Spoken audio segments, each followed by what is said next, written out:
Shalom Bapak Ibu Saudara yang dikasihi Tuhan, puji Tuhan. Kita boleh bertemu kembali di minggu terakhir di bulan Juni ini bersama dengan kami Gereja His Grace Church Jakarta. Mari Bapak Ibu Saudara yang dikasihi Tuhan, kita siapkan hati kita akan memulaikan ibadah kita pada saat ini. Untuk itu mari sama-sama kita tundukkan kepala, kita berdoa. Kami bersyukur dan berterima kasih Bapa atas segala kebaikan-Mu dalam hidup kami. Biar terasa kami boleh berada di minggu terakhir di bulan Juni ini Tuhan. Sungguh kami merasakan pertolongan-Mu luar biasa dalam setiap kehidupan kami. Penyertaan-Mu selalu sempurna bagi kami Tuhan.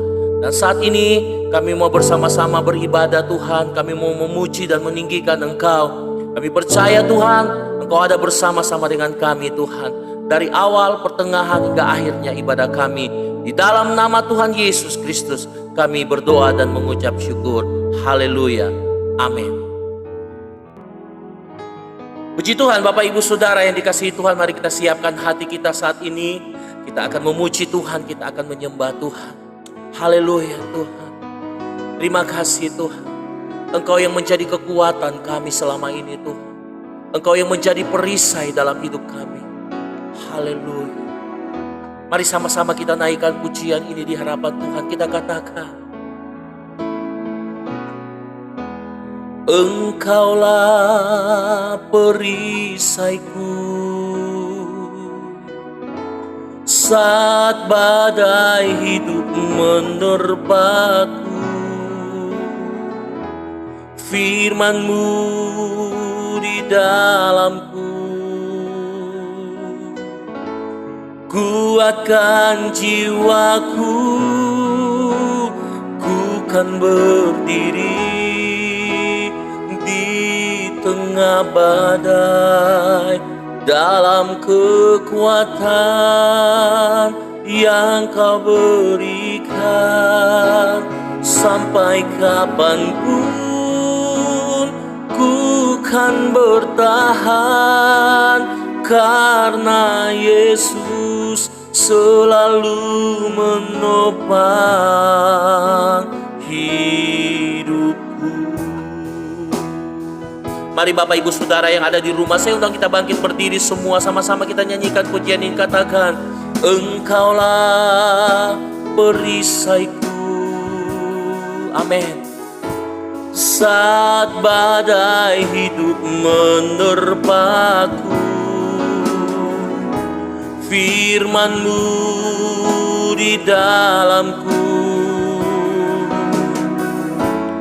puaskan jiwaku, ku kan berdiri di tengah badai dalam kekuatan yang Kau berikan. Sampai kapanpun ku kan bertahan, karena Yesus selalu menopang. Ku kan berdiri di tengah badai dalam kekuatan yang Kau berikan. Sampai kapanpun ku kan bertahan, karena Yesus selalu menopang hidupku. Terima kasih Tuhan, Engkau yang selalu menjadi andalan dalam hidup kami. Engkau yang selalu menjadi kekuatan bagi kami Tuhan. Terpujilah nama-Mu Bapa. Mari saudaraku yang kekasih, yang ada di rumah dan di mana saja engkau berada, naikkan pujian ini di hadapan Tuhan sebagai doamu. Dia Tuhan yang selalu memberikan kekuatan dalam setiap kehidupan kita. Haleluya. Terima kasih Tuhan. Terima kasih Bapa. Terima kasih. Mari sama-sama kita naikkan pujian ini. Sekali lagi kita katakan,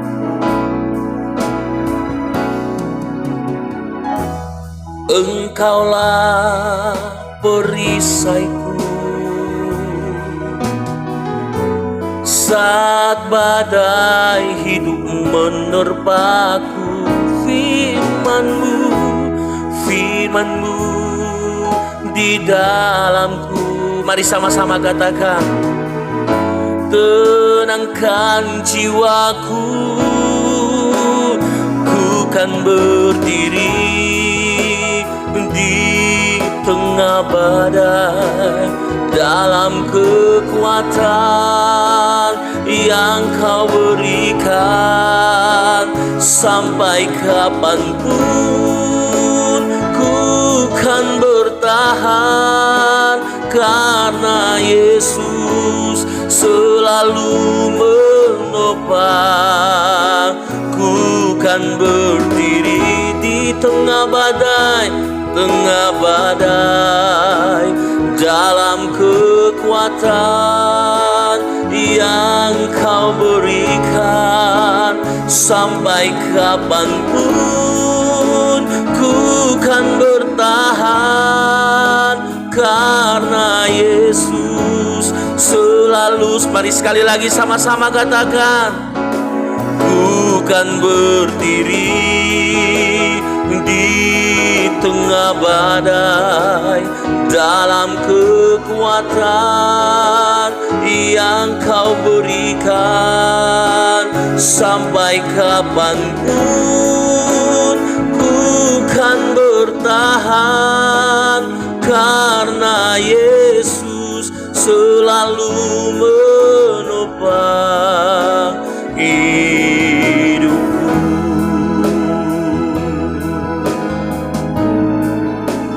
Haleluya, haleluya, haleluya, haleluya. Glory bagi-Mu Tuhan. Haleluya. Oh, haleluya. Haleluya. Kami menyembah-Mu Tuhan, kami tinggikan nama-Mu. Terima kasih Tuhan, terima kasih. Haleluya, haleluya. Glory bagi-Mu Tuhan. Terima kasih Tuhan, terima kasih Tuhan. Haleluya, terima kasih Tuhan. Haleluya. Di saat badai bergelora,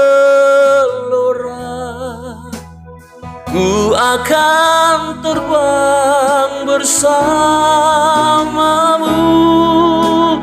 Bapa, Kau Raja atas semesta. Ku tenang sebab Kau Mari angkat kedua tangan kita, katakan, di saat badai bergelora, ku akan terbang bersama-Mu. Bapa, Kau Raja atas semesta. Ku tenang sebab Kau. Mari sekali lagi sama-sama katakan, di saat badai bergelora, ku akan terbang bersama-Mu. Bapa, Kau Raja atas semesta. Ku tenang sebab Kau. Aku tenang sebab Kau Allahku. Ku tenang sebab Kau Allahku. Sekali lagi, ku tenang sebab Kau Allahku. Terima kasih Tuhan, terima kasih Tuhan. Ketenangan kami peroleh hanya di dalam Engkau Tuhan. Kami percaya hanya Engkaulah satu-satunya yang menjadi kekuatan kami. Hanya Engkau yang menjadi satu-satunya yang menjadi perisai dalam kehidupan kami. Terima kasih Tuhan. Saatnya kami terus mau memuji Engkau, kami mau terus mengagungkan Engkau di tempat ini Tuhan. Mari Engkau ada bertahta di atas setiap pujian kami Tuhan. Di dalam nama Tuhan Yesus Kristus, mari setiap kita yang diberkati Tuhan sama-sama kita katakan, amin. Bapak Ibu yang ada di rumah dan di mana saja berada, mari kita tetap berdiri, kita akan memuji Tuhan, kita akan meninggikan Tuhan karena kita percaya kita telah menikmati berkat-berkat Tuhan yang luar biasa. Haleluya, haleluya.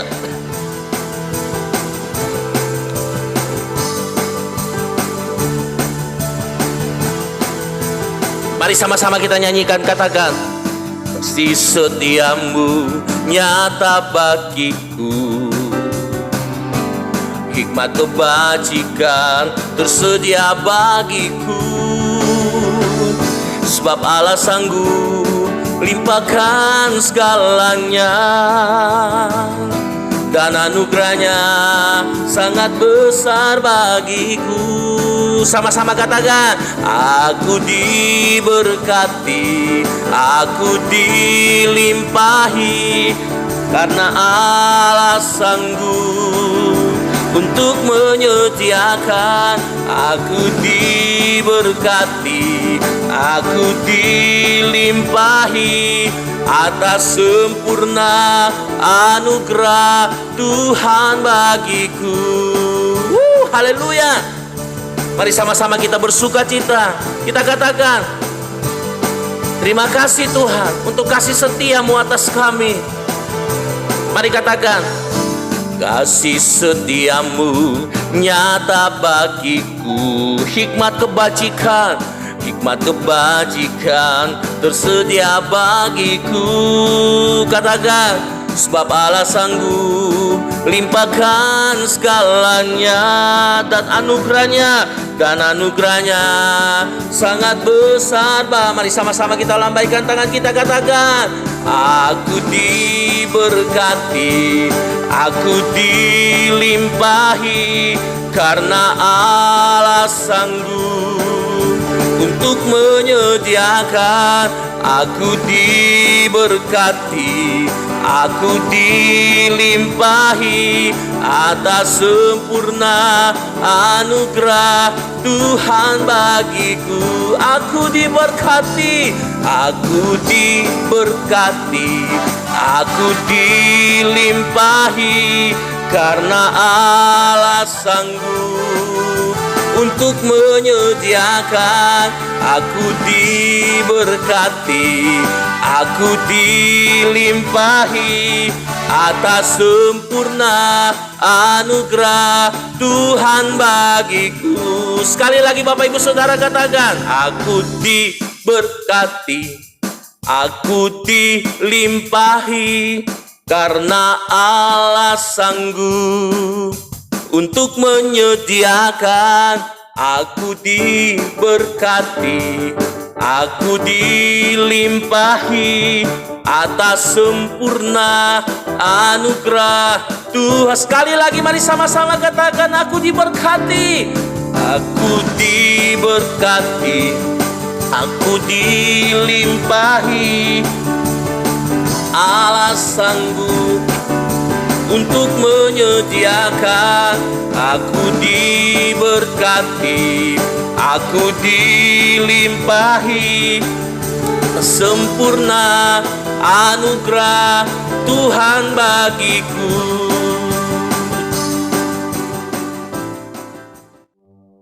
Puji Tuhan, kita sudah memuji Tuhan, kita sudah meninggikan Tuhan.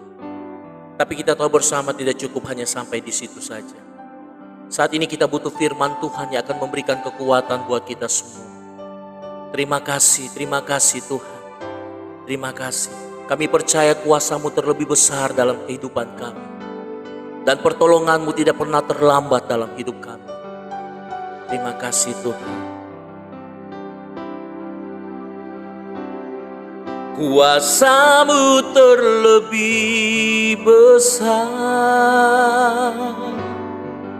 Tuhanku terlebih besar. Tak pernah terlambat janji-Mu ya Tuhan menolong hidupku.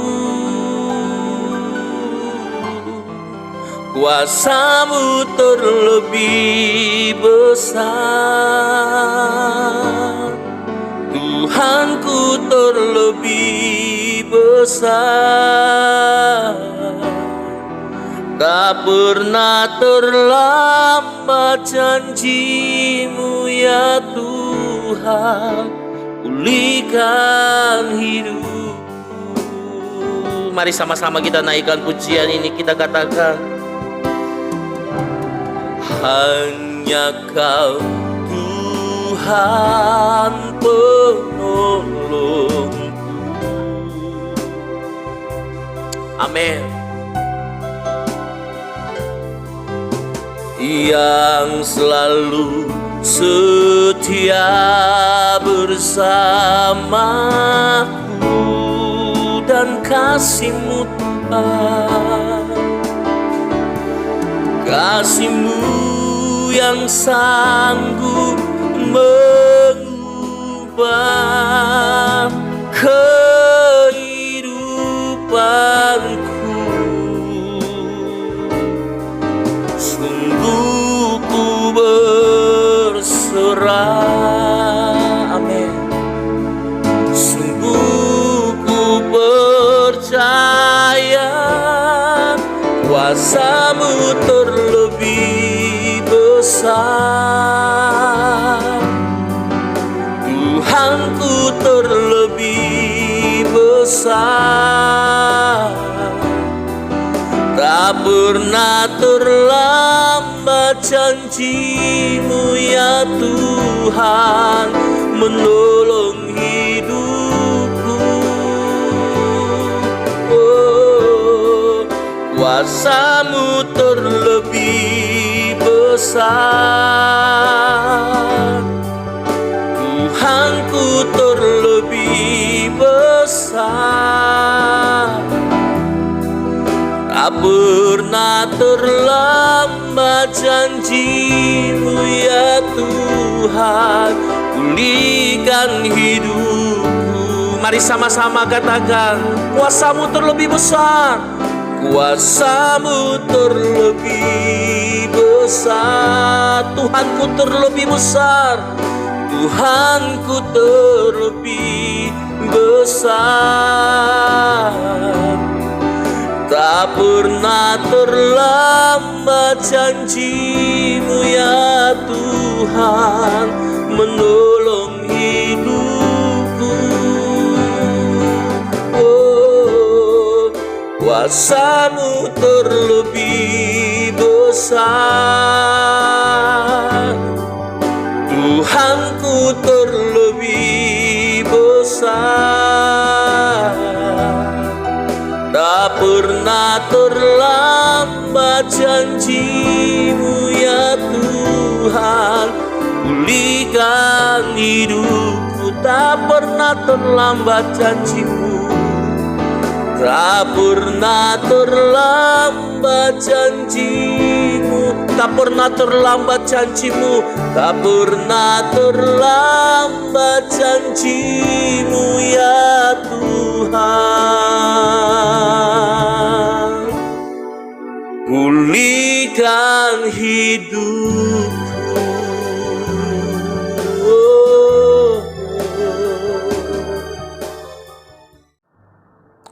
Puji Tuhan, senang kembali kami dapat menjumpai Bapak Ibu Saudara sekalian yang tergabung dalam ibadah online bersama His Grace Church.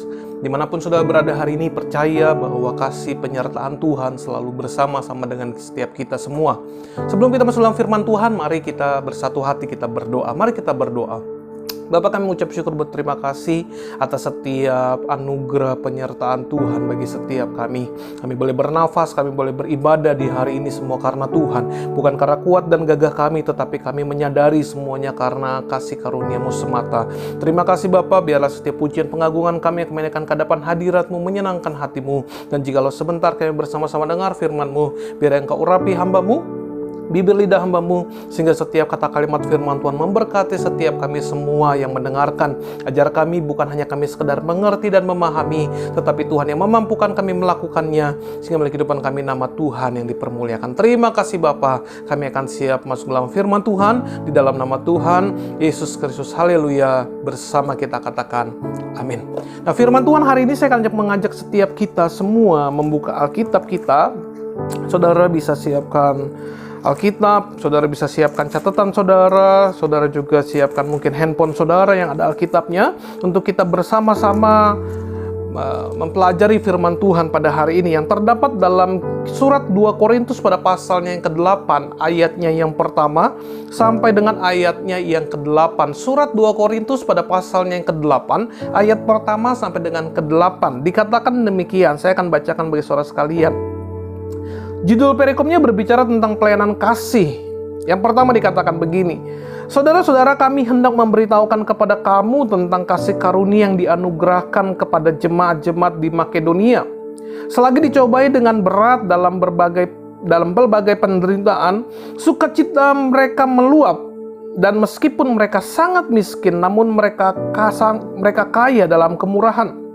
Aku bersaksi bahwa mereka telah memberikan menurut kemampuan mereka, bahkan melampaui kemampuan mereka. Dengan kerelaan sendiri mereka meminta dan mendesak kepada kami supaya mereka juga beroleh kasih karunia untuk mengambil bagian dalam pelayanan kepada orang-orang kudus. Mereka memberikan lebih banyak daripada yang kami harapkan. Mereka memberikan diri mereka pertama-tama kepada Allah, kemudian oleh karena kehendak Allah juga kepada kami. Sebab itu kami mendesak kepada Titus supaya ia mengunjungi kamu dan menyelesaikan pelayanan kasih itu sebagaimana ia telah memulainya.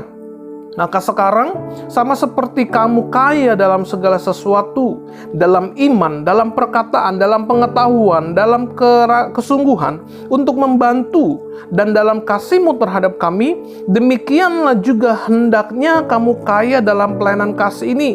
Aku mengatakan hal itu bukan sebagai perintah, melainkan dengan menunjukkan usaha orang-orang lain untuk membantu. Aku mau menguji keikhlasan kasih kamu. Nah, dalam ayat-ayat ini kita mempelajari satu hal yang luar biasa yang Paulus coba tuliskan kepada jemaat-jemaat di Korintus.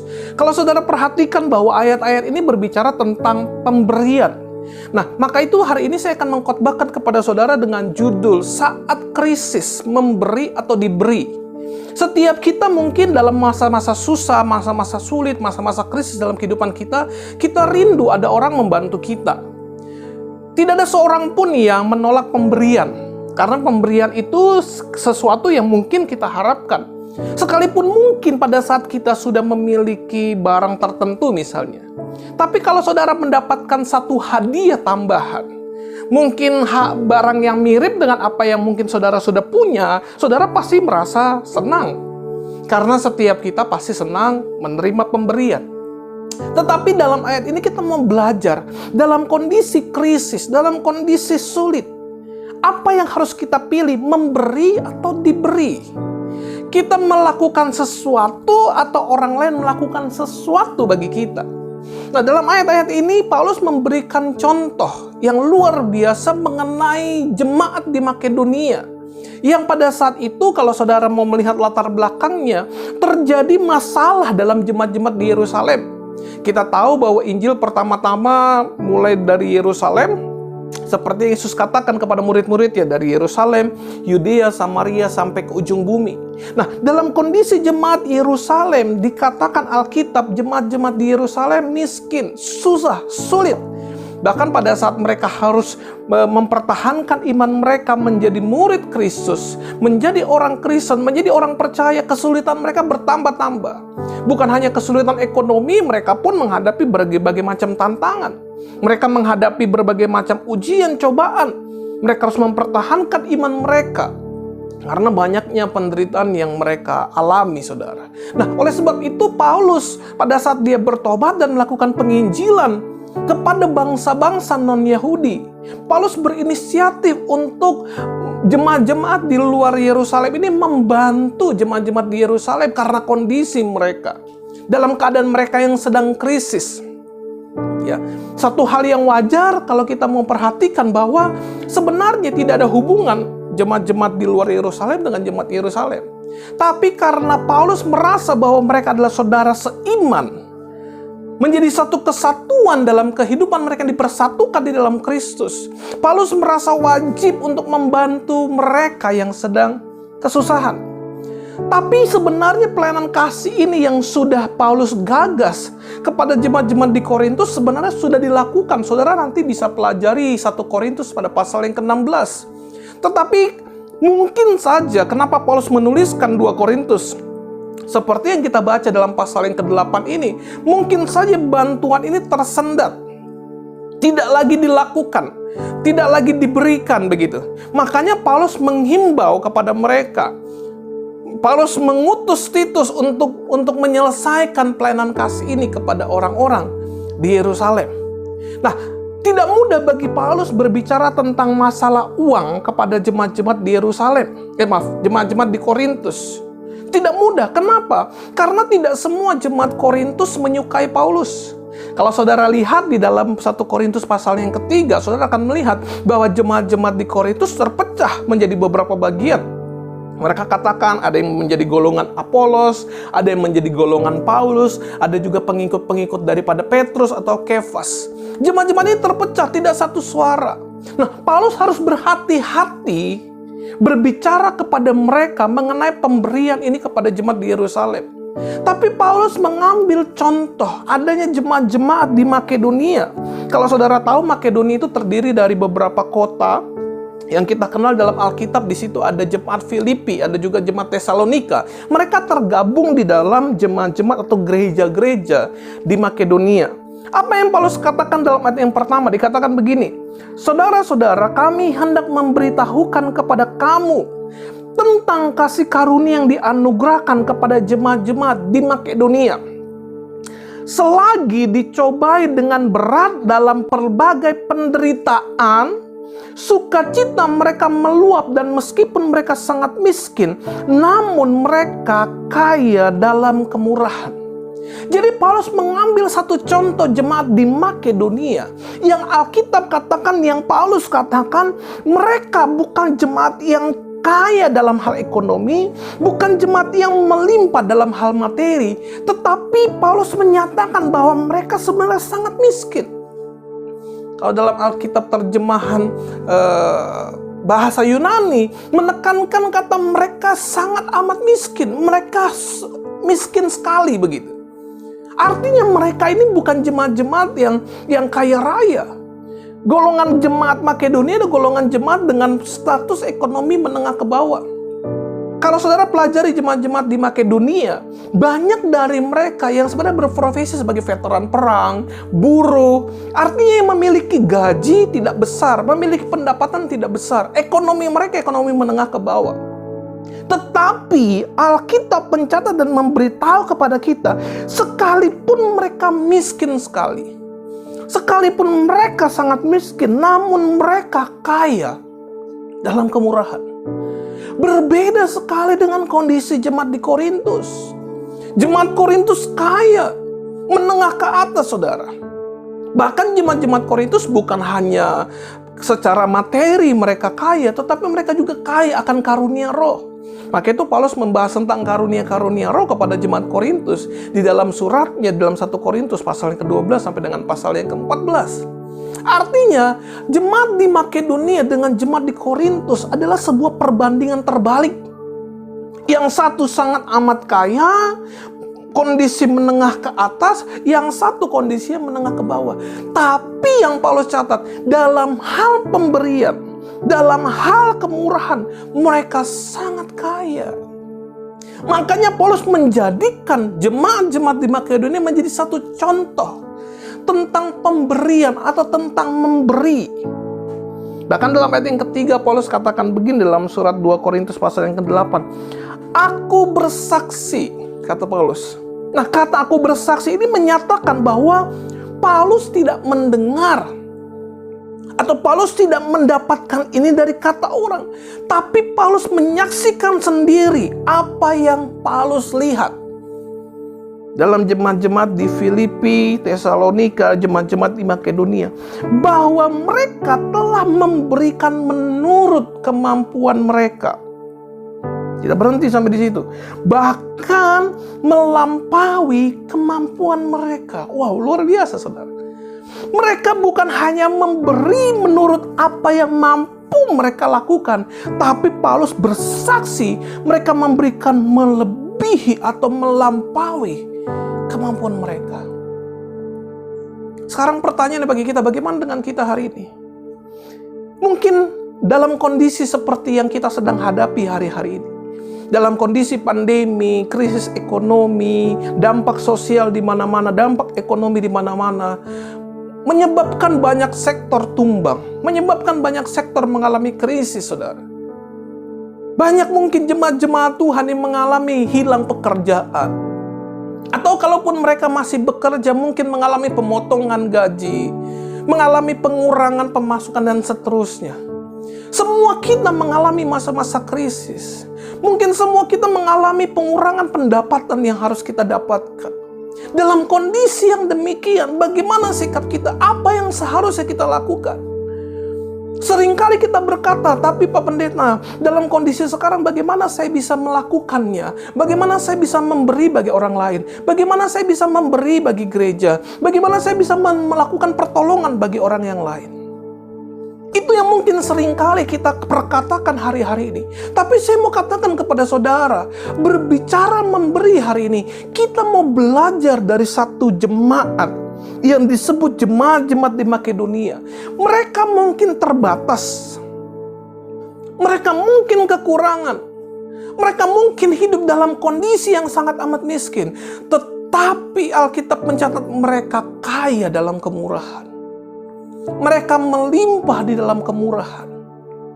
Dan Paulus sendiri menyaksikan apa yang mereka lakukan. Paulus menyaksikan apa yang mereka kerjakan untuk mendukung pelayanan, untuk mendukung jemaat-jemaat di Yerusalem. Padahal jemaat di Yerusalem berbeda etnis dengan mereka, berbeda suku dengan mereka. Jemaat-jemaat di Yerusalem berbeda budaya dengan mereka. Jemaat Filipi, jemaat Tesalonika, jemaat-jemaat di Makedonia tidak mengenal dengan baik jemaat di Yerusalem. Tapi kenapa mereka mau melakukannya? Tapi kenapa mereka juga mau melakukan pelayanan kasih ini kepada jemaat-jemaat di Yerusalem? Melebihi batasan-batasan sosial, batasan-batasan budaya. Tapi mereka mau melakukannya. Karena apa? Ayat yang keempat dikatakan begini. Dengan kerelaan sendiri mereka meminta. Jadi yang jemaat-jemaat Makedonia lakukan bukan karena disuruh. Ayo kamu beri dong kepada jemaat-jemaat di Yerusalem. Ayo kamu kumpulkan uang persembahan untuk membantu saudara-saudara kita di Yerusalem. No.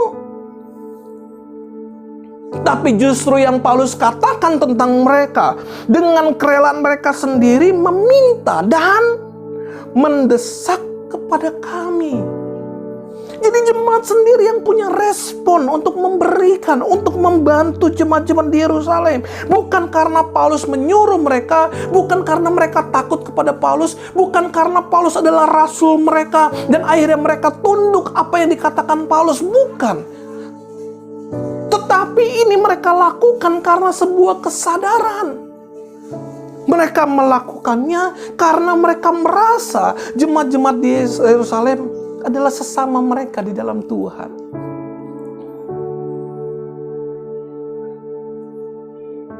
Supaya mereka juga beroleh kasih karunia untuk mengambil bagian dalam pelayanan kepada orang kudus. Ini luar biasa, saudara. Untuk mengkhotbahkan hal ini bukan perkara yang mudah saya bisa lakukan, saudara. Kenapa? Kita semua mengalami masa-masa sulit ini. Semua kita. Tetapi saya mau mengkhotbahkan ini untuk memberitahukan kebenaran ini kepada saudara. supaya muncul dari dalam hati kita kesadaran akan kebenaran firman Tuhan, akan apa yang seharusnya kita lakukan, apa yang seharusnya gereja-gereja lakukan, apa yang seharusnya orang-orang percaya lakukan, saudara. Dalam hal ini saya tidak sedang mengatakan kepada saudara untuk membantu saya, untuk membantu gereja kami, bukan. Tapi saya mau bilang kepada saudara, dimanapun saudara berada, dimanapun saudara bergereja, dan dimanapun saudara tertanam, saudara harus memperhatikan ayat-ayat ini untuk saudara bisa lakukan hal itu kepada gereja saudara, bukan kepada gereja kami. Tapi saya katakan ini kepada saudara karena saya ingin memberitahukan sesuatu kepada saudara akan sebuah kebenaran. Karena seringkali saya banyak memperhatikan karena dampak pandemi corona ini, banyak orang menjerit, banyak orang yang mungkin frustasi, depresi dengan keadaan ini. Saya melihat beberapa orang dan memperhatikan beberapa orang. Dalam laporan-laporan yang saya terima, ada dari mereka juga yang harus mengakhiri kehidupannya karena tidak kuat menanggung masalah ini, saudara. Dalam kondisi yang demikian, apa yang harus kita lakukan? Mungkin kita membutuhkan dan mengharapkan bantuan dari orang lain. Tapi saat bantuan itu tidak datang kepada kita, apa yang harus kita lakukan, saudara? Itu yang mungkin membuat seringkali kita harus memikirkan ulang dalam kondisi yang seperti ini, apa yang sebenarnya kita sebagai orang percaya harus lakukan. Saya katakan ini bukan berarti supaya saudara memberikan sesuatu kepada kami, kepada gereja, bukan. Saya mau menyaksikan satu hal kepada saudara. Sejak gereja kami berdiri, His Grace Church di Jakarta berdiri, tidak pernah kami meminta dan mengedarkan persembahan kepada jemaat-jemaat Tuhan supaya mereka memberikan bagi gereja, tidak. Sejak awal gereja ini berdiri dalam pelayanan His Grace Church di Jakarta, kami hanya menyiapkan kotak persembahan di luar. Jemaat yang hadir mau memberikan silakan, tidak memberikan juga puji Tuhan. Kenapa? Karena kami mau belajar mencukupkan diri akan apa yang Tuhan percayakan kepada kita. Karena kita tahu pelayanan ini bukan milik kita. Pelayanan ini bukan punya kita. Pelayanan ini punya Tuhan. Dan kita percaya kalau pelayanan ini punya Tuhan, Tuhanlah yang sanggup mencukupi. Yang sekalipun kadang kami harus mengalami masa-masa krisis, masa-masa kekurangan. Ada masa-masanya kami tidak bisa membayar tempat. Ada masa-masanya hal itu terjadi. Tapi kami mau berpegang kepada firman Tuhan, bahwa Tuhan sanggup mencukupi. Bahkan sampai di masa-masa pandemi seperti sekarang ini, yang tadinya mungkin dalam segi saldo kami tidak memiliki banyak saldo, tapi akhirnya kami bisa melakukan pelayanan kasih. Ada orang-orang yang mendukung. Ada orang-orang yang seia sekata untuk melakukan pelayanan ini. Dan akhirnya kami bisa melakukan walaupun dengan jumlah yang tidak banyak. Kenapa? Karena kami menyadari bahwa kalau dengan kekuatan kita sendiri, dengan kekuatan manusia tidak bisa. Karena berbicara pemberian, ini berbicara respon hati kita, saudara. Untuk melakukan pelayanan kasih ini, yang gereja ini juga lakukan, bukan karena kami harus meminta, ayo dong kita lakukan pelayanan kasih, dukung kami, ya, no. Tapi justru apa yang kami lakukan, seperti apa yang tertulis dalam kitab suci, mereka sendiri yang meminta dan mendesak untuk mereka terlibat di dalam pelayanan ini. Makanya saya bersyukur dalam kondisi-kondisi krisis ini, saya mau mengkhotbahkan kepada saudara apa yang sebenarnya harus kita putuskan. Kita memberi atau kita diberi. Tapi kalau kita mempelajari surat 2 Korintus pasal yang ke-8, seperti apa yang Alkitab katakan kepada kita, lebih bahagia memberi daripada menerima. Kenapa lebih baik memberi daripada menerima? Kenapa lebih berbahagia memberi daripada menerima? Yang pertama saya catat dan saya berikan kepada saudara. Yang pertama, bahwa memberi bukan masalah kemampuan, tapi kemauan. Memberi bukan masalah kemampuan, tapi masalah kemauan. Saudara perhatikan gereja-gereja di Makedonia. Secara keuangan mereka tidak mampu. Secara keuangan mereka sangat miskin. Secara materi mereka menengah ke bawah, saudara. Tapi karena mereka mau membantu jemaat-jemaat di Yerusalem, mereka melakukan pelayanan ini.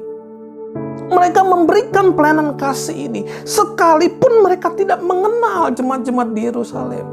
Karena memberi berbicara kemauan dan bukan kemampuan. Memberi saat kita mampu saja tidak mudah, betul nggak saudara?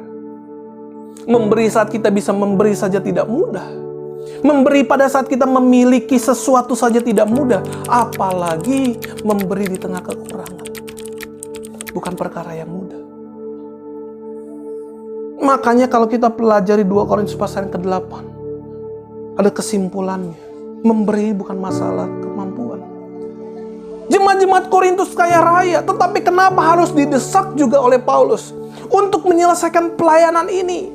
Bahkan Paulus harus memberikan contoh jemaat-jemaat di Makedonia, gereja di Makedonia, untuk memberikan penjelasan dan pengertian kepada mereka, kepada jemaat-jemaat di Korintus, bahwa berbicara memberi bukan berbicara masalah kemampuan, tapi kemauan. Banyak dari kita mungkin mampu, tetapi seberapa banyak dari kita yang mau untuk melakukannya? Tapi mungkin dari kita ada orang-orang yang mungkin secara ekonomi mereka terbatas dalam hal keuangan, tapi dalam hal pemberian mereka memiliki kemauan. Mereka mau melakukannya, mereka mau mengambil bagian di dalamnya, sekalipun di tengah kekurangan dan kesulitan yang mereka hadapi. Ini yang menjadi bahan perenungan kita hari ini. Sekali lagi saya katakan, hal ini bukan karena gereja kami membutuhkan, gereja kami sedang kekurangan, gereja kami mungkin sedang mengalami krisis. Banyak gereja mengalaminya, saudara. Mungkin beberapa waktu lalu saudara dengar banyaknya gembala-gembala yang mengkhotbahkan hal-hal yang seperti ini, mengatakan gereja sedang kekurangan, gereja sedang mengalami penurunan dan seterusnya. Saya mau katakan semuanya mengalami, saudara. Seringkali pada saat mungkin kita menjadi jemaat dalam kondisi krisis, kita berkata, apa yang gereja bisa lakukan buat saya? Apa yang gereja bisa berikan buat saya dan seterusnya? Karena selama ini yang saya lakukan, saya memberi bagi gereja. Sekarang apa yang gereja bisa lakukan bagi saya? Saya mau katakan kepada saudara, saya tidak mau membela A, membela B, membela C, dan seterusnya. Tapi kalau kita mau berpikir secara benar, semua mengalami. Gereja saudara mungkin mengalaminya. Mereka harus membayar uang tempat, sewa tempat, membayar ini, membayar itu, dan seterusnya. Yang terus berjalan. Mungkin pengeluarannya dalam nilai yang masih tetap sama, tapi mereka harus tanggung itu. Mengalami kondisi yang sama. Oleh sebab itu saya mengkhotbahkan ini untuk sama-sama kita memikirkan ulang. Apa yang harus kita lakukan sebagai orang-orang percaya? Karena mungkin kita juga sedang mengalami krisisnya. Mungkin saudara tidak pernah tahu apa yang gembala saudara sedang rasakan hari ini. Mungkin memang ada gembala-gembala yang memang mereka tidak hidup dari pelayanan, mereka punya usaha, mereka punya pekerjaan dan seterusnya. Tapi banyak juga gembala yang mengabdikan diri hidup dari gereja, yang melepaskan pekerjaan mereka demi mereka melayani Tuhan di dalam gereja yang Tuhan percayakan kepada mereka. Saudara bayangkan, apa yang harus mereka lakukan? Mereka bukan hanya harus memikirkan keluarga mereka, bukan hanya memikirkan kebutuhan keluarga mereka, tapi juga mereka memikirkan bagaimana yang gereja harus lakukan. Bukan hanya berhenti bagaimana gereja harus lakukan, mereka juga memikirkan saudara sebagai jemaatnya. Karena yang gembala pikirkan bagaimana jemaat-jemaat saya, mereka juga mengalami kondisi yang sama. Mereka juga mengalami kekurangan di dalam masa-masa seperti sekarang ini. Mereka pun memikirkannya. Artinya, yang gembala pikirkan banyak hal. Bukan hanya memikirkan tentang diri sendiri dan keluarganya. Kalau saudara ingat beberapa waktu yang lalu, kenapa ada seorang gembala Gereja besar jemaatnya ribuan, masih muda. Ya. Kalau kita mau kategorikan gereja tersebut gereja kaya, gereja punya banyak dana, banyak uang. Tapi kenapa harus bunuh diri mengakhiri kehidupannya? Karena saudara harus ingat, yang gembala pikirkan, yang gembala tanggung bukan hanya persoalan pribadi, bukan hanya masalah pribadi, masalah keluarga, tapi dia memikirkan banyak hal termasuk masalah gereja dan masalah jemaat-jemaatnya. Itu yang sedang dipikirkan oleh banyak gereja dan banyak gembala. Maka itu saya khotbahkan ini bukan untuk kami. Kalau saudara menjadi jemaat di His Grace Church Jakarta, itu tidak jadi masalah saya khotbahkan. Tapi kalaupun saudara bukan bagian dari jemaat kami His Grace Church di Jakarta, saudara juga harus memikirkan ulang di tempat gereja saudara berasal. Apa yang harus saudara lakukan di masa krisis? Memberi bukan masalah kemampuan, tapi memberi masalah kemauan. Memberi bukan masalah nilai nominal uangnya, bukan masalah jumlah uangnya, tapi memberi itu masalah sikap hati. Adanya kemauan.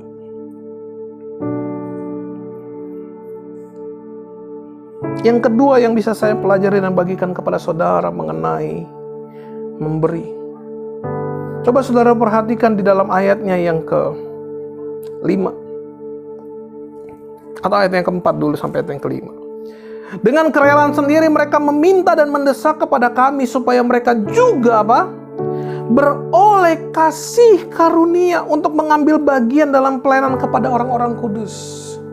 Bagi kita seringkali menganggap kasih karunia itu pemberian dari seseorang atau pemberian dari orang lain kepada kita. Tapi dari ayat ini kita belajar.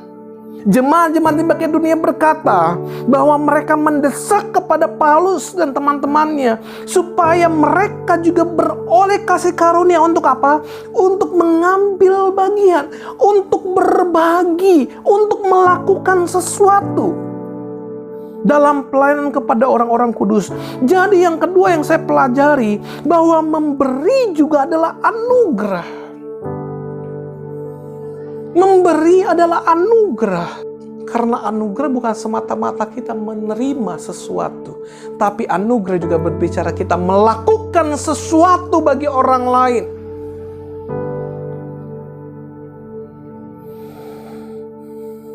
Maka hari ini kita belajar bahwa anugerah Tuhan, kalau anugerahnya selalu melimpah dengan kita, kita mengatakan bahwa hidup ini hanya sebatas anugerah. Dalam hidup ini kita bersyukur atas setiap anugerah Tuhan. Tapi saya mau katakan kepada saudara, berbicara anugerah juga berbicara tentang pemberian. Mari sama-sama kita memikirkan hal ini dengan apa yang terjadi saat krisis, memberi atau diberi. Belajar dari gereja-gereja di Makedonia. Mereka kekurangan, mereka mengalami krisis, bahkan dikatakan krisis parah. Kemiskinan yang sangat parah. Itu yang mereka hadapi. Tapi mereka sadar akan anugerah Tuhan. Bahwa anugerahnya memampukan mereka untuk mereka melakukan sesuatu bagi orang lain. Makanya mulai hari ini mulailah peduli atas setiap tempat di mana Tuhan percayakan saudara, gereja saudara, gembala saudara, pimpinan saudara, yang mungkin saat ini sedang mengalami kondisi yang sama, yang tidak jauh beda, tapi harus menanggung lebih banyak hal. Karena yang harus dia tanggung bukan hanya masalah pribadi, tapi masalah saudara, masalah gereja. Tidak mudah memang memperkatakan ini, saudara. Mungkin saudara memberikan kesan kita sedang meminta. No. Saya mengatakan ini untuk memberitahu kebenarannya kepada saudara. Karena memberi adalah anugerah Tuhan. Dan yang ketiga, memberi itu bukan hanya hal uang, tapi memberi adalah keseluruhan hidup kita. Maka itu yang ayat 5 berkata kepada kita begini, mereka memberikan lebih banyak daripada yang kami harapkan. lebih banyak dari apa yang kami harapkan. Mereka memberikan diri mereka pertama-tama kepada Allah, kemudian oleh karena kehendak Allah juga kepada kami. Jemaat-jemaat di Korintus, jemaat-jemaat yang kaya melimpah iman, pengetahuan, melimpah segala-galanya. Tapi Paulus mengambil satu contoh gereja atau jemaat-jemaat di Makedonia yang tidak besar, yang tidak melimpah karunia rohaninya, tapi mereka melimpah dalam kemurahan. Mereka tidak kaya dalam materi, tapi mereka kaya dalam memberi. Ini yang bisa kita pelajari hari ini, menjadi satu bahan perenungan kita, menjadi satu bahan refleksi kita di tengah-tengah kondisi yang terjadi sekarang-sekarang ini. Saya katakan ini kembali, ingatkan kepada saudara, bukan supaya saya diuntungkan, bukan supaya pelayanan kami diuntungkan, bukan. Tapi justru saya mengatakan hal ini kepada saudara karena saya rindu saudara menikmati hasil dari apa yang saudara lakukan. Tapi pendeta, hasil yang seperti apa? Coba kita lihat ayat penutupnya Filipi pada pasalnya yang keempat. Dalam Filipi pada pasalnya yang keempat, ayatnya yang ke-17. Kalau nanti saudara baca keseluruhan dari ayat yang ke-10, saudara akan temukan judul perikopnya berbicara tentang terima kasih atas pemberian jemaat. Jadi ini berbicara pemberian yang jemaat-jemaat Filipi lakukan. Kalau tadi berbicara pemberian jemaat-jemaat di Makedonia, termasuk Filipi dan Tesalonika, kepada jemaat-jemaat di Yerusalem, tapi Filipi pada pasal keempat ini berbicara tentang pemberian jemaat kepada pribadi, yaitu Paulus. Yang sekalipun Paulus tidak menganggap bahwa dia harus mendapatkan ini. Dalam 1 Korintus pada pasal yang ke-9, kalau saudara baca di rumah, seorang pelayan Tuhan, dia punya hak untuk mendapatkan upah dari apa yang dia lakukan. Itu kata-kata Paulus. Tapi Paulus tidak menganggap dan mengambil keuntungan dari apa yang dia lakukan. Tetapi dalam pelayanan ini, kita harus sadar, Tuhan tidak butuh uang kita. Surga tidak membutuhkan uang kita. Uang kita tidak pernah ada artinya di surga. Tapi pelayanan pekerjaan Tuhan di dunia ini membutuhkan uang. Pelayanan pekerjaan Tuhan di dunia ini sangat amat membutuhkan uang. Makanya saya mau bilang sama saudara, mungkin surga Tuhan tidak membutuhkan uang saudara. Saudara punya dolar banyak, saudara punya rupiah banyak, saudara punya mata uang lain pun banyak. Di surga tidak pernah ada artinya. Tapi pelayanan pekerjaan Tuhan sangat membutuhkan dana, sangat membutuhkan uang. Dan Paulus memberikan nasihat ini kepada jemaat di Filipi, yang memberikan bantuan kepada Paulus untuk menyelesaikan dan melakukan pelayanan-pelayanan penginjilannya ke daerah-daerah. Ayat ke-17 dikatakan begini, tetapi Filipi 4, yang kuutamakan bukanlah pemberian itu, melainkan buahnya. Yang Paulus utamakan bukan masalah pemberian, tetapi buah dari pemberian yang makin memperbesar keuntunganmu. Saudara perhatikan baik, seringkali kita berpikir pada saat kita memberikan sesuatu kepada orang lain, contohlah memberikan kepada si A, kita berpikir, wah si A untung dong, yang tadinya tidak punya menjadi punya. Kita berpikir demikian, saudara, betul nggak? Pada saat saya memberikan handphone kepada A, dia untung dong, yang tadinya tidak punya handphone menjadi punya handphone. Tapi yang Paulus coba ajarkan, yang kuutamakan bukanlah pemberian, melainkan buah yang makin memperbesar keuntunganmu. Jadi orang yang memberi, justru Paulus katakan memperbesar keuntungan dari si pemberi, saudara. Bukan keuntungan bagi si A, tapi bagi si pemberi. Kenapa Paulus bisa katakan demikian? Karena dengan memberi kita sedang melatih diri kita mencukupkan diri, membentuk karakter diri kita menjadi lebih baik. Dan pada saat karakter kita menjadi lebih baik, itu menguntungkan diri kita, sehingga dimanapun kita berada, buah-buah itu bisa dinikmati oleh banyak orang.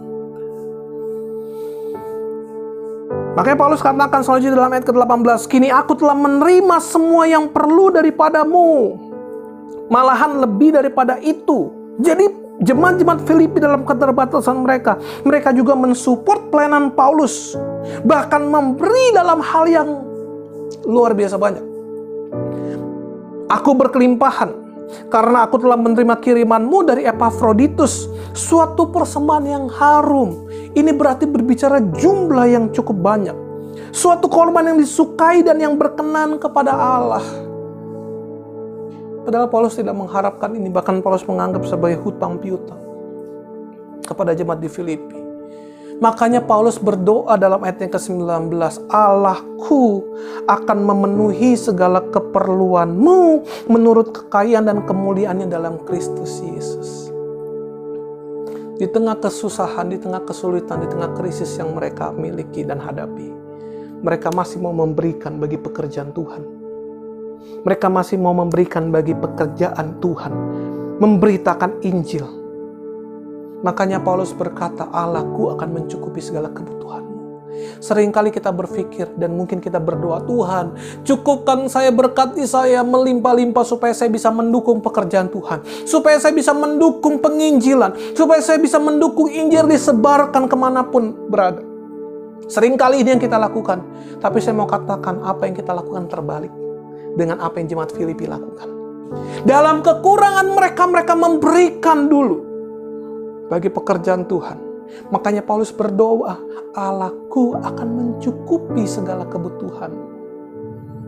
Allahku akan mencukupi, memenuhi segala keperluanmu menurut kekayaan dalam Kristus Yesus.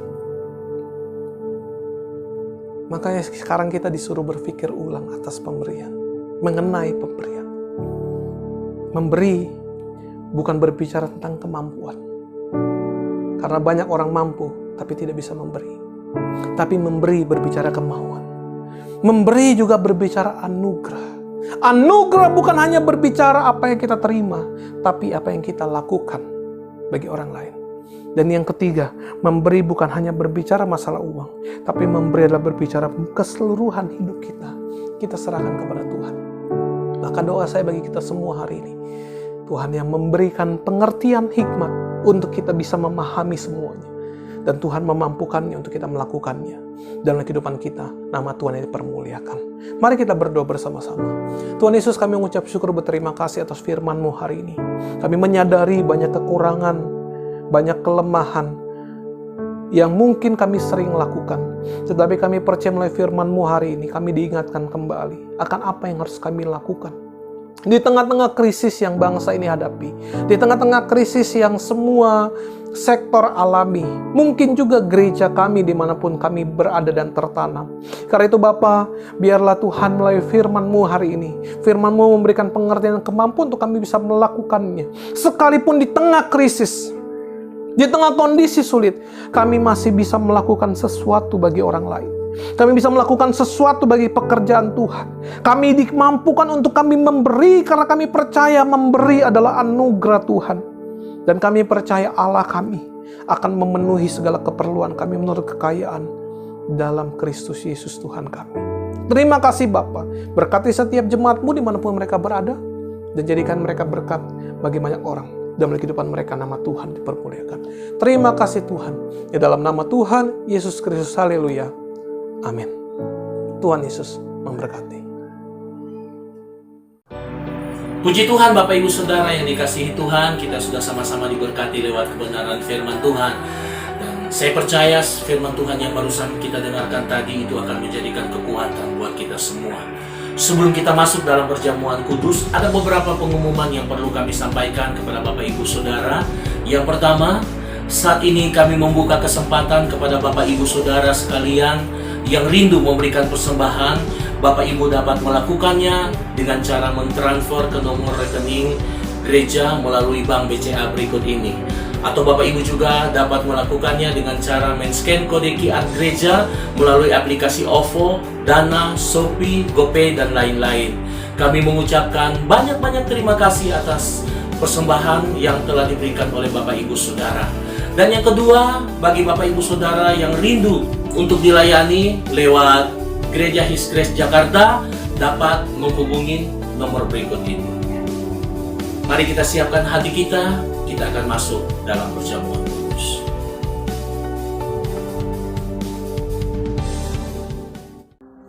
Saat ini kita akan masuk dalam perjamuan kudus. Siapkan roti dan anggur saudara. Saudara bisa melakukannya di rumah, dan mungkin juga saudara bisa berikan perjamuan kudus kepada anak-anak saudara yang saudara angkat terlebih dahulu setelah saudara mengucapkan pengakuan syahadat saudara kita kepada Tuhan, dan saudara langsung bisa berikan kepada anak saudara.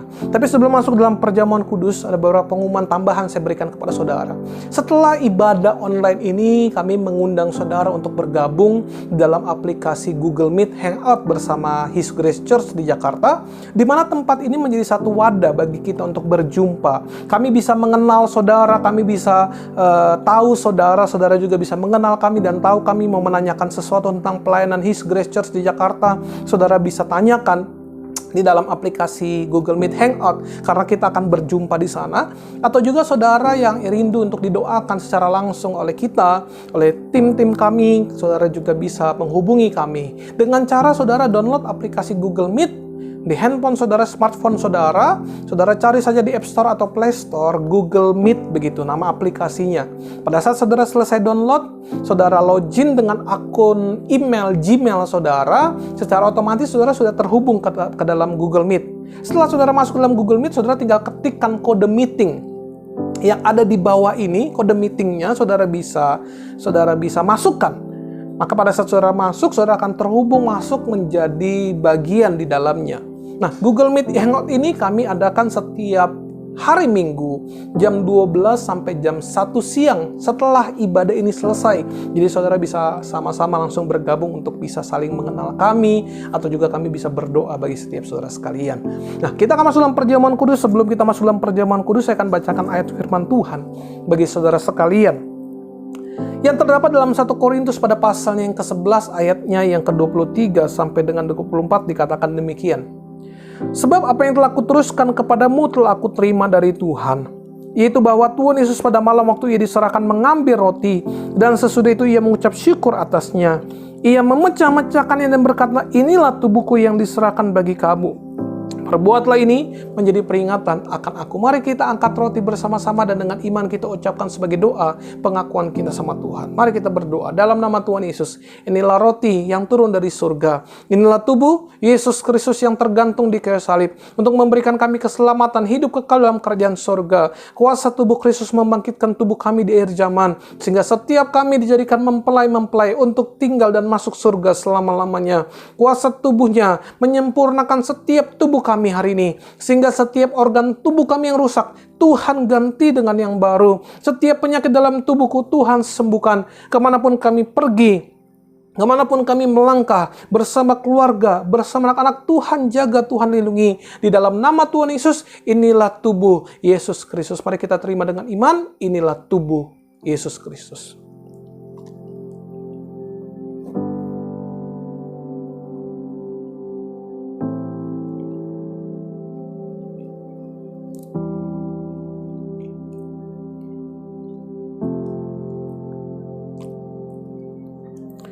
Demikian juga mengambil cawan sesudah makan lalu berkata, cawan ini adalah perjanjian baru yang dimeteraikan oleh darahku. Perbuatlah ini setiap kali kamu meminumnya menjadi peringatan akan aku. Sebab setiap kali kamu makan roti ini dan minum cawan ini, kamu memberitakan kematian Tuhan sampai ia datang. Mari kita angkat cawan anggur bersama-sama, dan dengan iman kita ucapkan sebagai doa pengakuan iman kita sama Tuhan. Dalam nama Tuhan Yesus, inilah darah Yesus Kristus, darah perjanjian yang baru dan yang kekal, untuk memberikan kami pengampunan penebusan atas segala dosa dan kesalahan kami. Kami percaya bersama keluarga, kami menerima darah Kristus, kami dimeteraikan menjadi keluarga kerajaan Allah yang dijanjikan Tuhan, punya rumah di bumi, punya rumah di sorga. Oleh kuasa darah Kristus, oleh kuasa bilurnya, dari ujung kepala kami sampai ujung kaki kami sehat sempurna. Setiap saraf-saraf tulang kami sempurna. Setiap penyakit-penyakit di dalam tubuh kami, oleh kuasa bilur darah Kristus disembuhkan. Kami bersyukur oleh kuasa tubuh dan darahnya kami sehat, kami diberkati, kami diangkat menjadi anak Allah, menjadi ahli waris kerajaan sorga, yang diberkati Tuhan di bumi seperti di surga. Di dalam nama Tuhan Yesus, inilah darah Yesus Kristus. Mari kita terima dengan iman, inilah darah Kristus.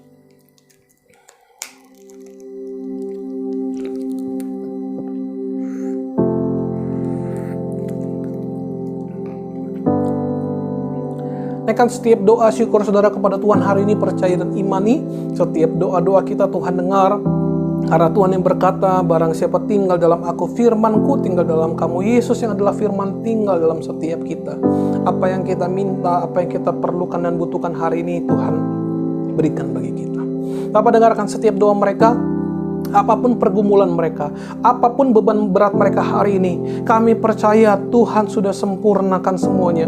Tuhan mampukan dan sudah Tuhan berikan kekuatan bagi mereka, untuk mereka kuat, mereka menang menghadapi segala persoalan yang sedang mereka hadapi hari ini. Terima kasih Bapa, terima kasih Yesus.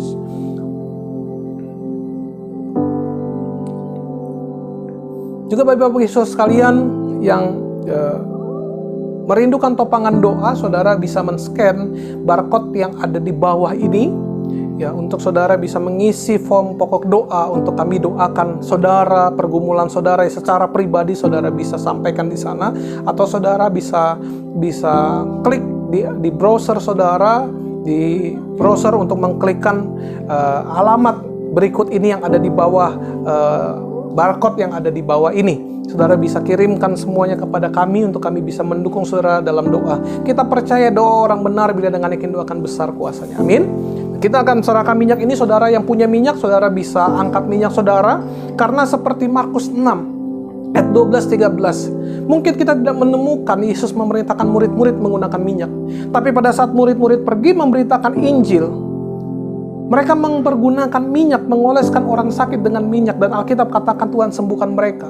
Juga dalam Yakobus 5:14, Yakobus yang adalah soko guru di Yerusalem, dia mengatakan kalau di antara kamu ada yang sakit, panggil penatua jemaat, berdoa, oleskan minyak, Tuhan menyembuhkan. Memang bukan minyaknya yang menyembuhkan, Tuhan yang menyembuhkan. Tapi Tuhan memakai sarana ini untuk diberikan kepada kita. Pada saat kita mendoakan orang sakit, kita bisa gunakan minyak. Karena itu angkat minyak saudara, kita doa bersama-sama. Dalam nama Tuhan Yesus, kami menyerahkan setiap tetes, setiap botol minyak ini penuh kuasa. Saat dioleskan kepada yang sakit disembuhkan, yang terikat setan dilepaskan, yang tidak kudus dikuduskan. Seperti Markus 6 ayat 12-13, Yakobus 5 ayat 14. Setiap tetes, setiap olesnya penuh kuasa di dalam nama Tuhan Yesus Kristus. Terima kasih Bapa, terima kasih Yesus. Kami serahkan bangsa negara kami, biar Tuhan berikan kedamaian, Tuhan berikan shalom atas Indonesia. Kami percaya dalam menghadapi situasi, kondisi seperti sekarang ini, mampukan pemimpin-pemimpin negara kami mengambil keputusan yang tepat berdasarkan yang daripada Tuhan. Karena itu Bapak berkati pemimpin negara kami dari yang tertinggi sampai dengan terendah. Tuhan berikan hikmat marifat-Mu kepada mereka. Tuhan berikan kesejahteraan kepada bangsa ini. Juga Tuhan berkati gereja-gereja Tuhan dimanapun berada, yang melakukan ibadah baik online maupun online hari ini. Tuhan berkati setiap mereka, jadikan kami berkat bagi sekeliling kami, jadikan kami berkat bagi banyak orang. His Grace Tuhan berkati dari Gembala Sidang Pastor Daniel Julian Lau bersama keluarga, bersama tim-tim pelayanan pengembalaan, bersama seluruh pembicara-pembicara gereja, pengerja muda, pengerja dewasa, bahkan setiap jemaat-jemaat Tuhan dimanapun mereka berada. Tuhan berkati setiap mereka. Ikat kami dengan tali kasih Tuhan. Kami bersyukur biarlah melalui pelayanan ini akan banyak jiwa-jiwa yang diselamatkan, memenangkan wilayah, daerah di tempat di mana Tuhan menempatkan setiap kami. Terima kasih Bapa. Kami akan akhiri ibadah ini, tapi kami percaya kasih Tuhan, penyertaan Tuhan tidak pernah berakhir dari setiap kami, yang akan terus menyertai kami, yang akan terus menjaga keluar masuk kami. Terima kasih Bapa. Karena saudara semua, angkatlah tanganmu dan terimalah berkat Tuhan. Kiranya berkat rahmat anugerah dari Allah Bapa di surga, cinta kasih dan tunggal Tuhan Yesus Kristus dan persekutuan yang manis dengan kuat kuasa Roh Kudus menyertai setiap kita semua mulai hari ini sampai Maranatha Tuhan akan datang kedua kali menjemput setiap kita semua. Kita akan masuk surga, kita akan tinggal di surga selama-lamanya. Haleluya. Bersama-sama kita katakan amin. Tuhan Yesus memberkati setiap kita semua. Imanku bersepakat percaya kuasa-Nya. Ku terima sekarang kemenangan dari-Mu. Kiranya Engkau